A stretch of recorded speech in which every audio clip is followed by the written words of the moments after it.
Guys, gumising ako ng maaga para sa Hello Kitty carriers ng fries at ng drinks kasi limited lang daw siya.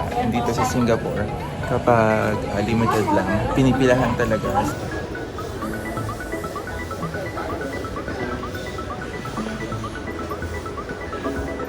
Saka sold out. So, tignan natin kung makakaabot ako. Pero feeling ko makakaabot ako kasi meron na akong queue number for the Hello Kitty. So, ito, pinabili siya sa akin ng friend ko, ni Rochi Chua.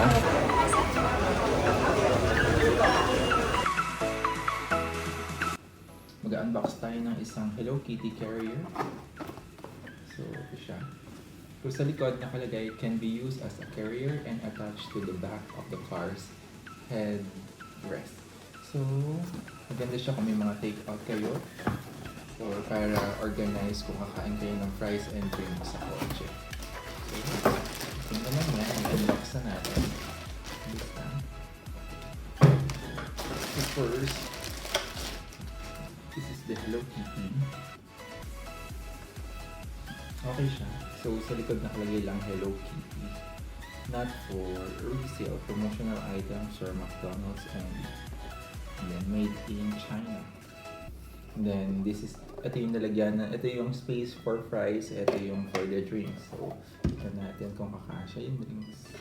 Yes. So, super okay siya. Yung sukat niya for drinks. And then, ito, feeling ko sa headrest siya ng kotse. So, may papatong na something like that.